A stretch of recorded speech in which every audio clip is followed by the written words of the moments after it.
ఇసాకయ్య గారికి నా వందనాలు. మాది తిరువూరు దగ్గర సత్తెనగూడెం విలేజ్. నాకు 2 కుమారులు. నేను విజయవాడ తైలాభిషేకానికి 8 సార్లు వచ్చాను. ఫస్ట్ సారి వచ్చినప్పుడు నా చిన్న కొడుకుకి ఫస్ట్ కరోనా అప్పుడు పేగు జారిపోయి ఆపరేషన్ చేయించాము. మళ్ళీ 4 సంవత్సరాలకు అది మళ్ళీ చేయాలని డాక్టర్ దగ్గరికి వెళ్తే అన్నారు. అయితే నేను 3వ సారి వచ్చి, అయ్యా నా చిన్న కుమారుడు తగ్గితే నేను తైలాభిషేకానికి 3 సార్లు తీసుకొస్తానని అనుకున్నాను. అలాగే దేవుడు నామంలో ఇసాకయ్య గారు ప్రార్థన చేయడం వల్ల, ఆ తైలాన్ని రాయడం వల్ల నా చిన్న కుమారుడికి తగ్గిపోయింది. మళ్ళీ అదే హాస్పిటల్కి ఆపరేషన్ చేయాలన్న హాస్పిటల్కి మళ్ళీ అదే డాక్టర్ దగ్గరికి వెళ్ళి మళ్ళా టెస్టులు చేయించాము. ఏమీ లేదన్నారు.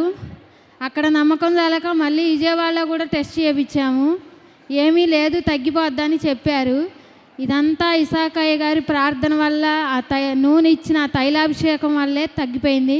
ఎప్పుడు రాసినా 7 మార్లు సిలువనేసేదాన్ని, ప్రార్థన చేసేదాన్ని. అలా నా చిన్న కుమారుడికి తగ్గిపోయింది. ఈ చిన్ని సాక్ష్యం దేవుడు దీవించునుగాక. ఇసాకయ్య గారికి నా నిండు వందనాలు.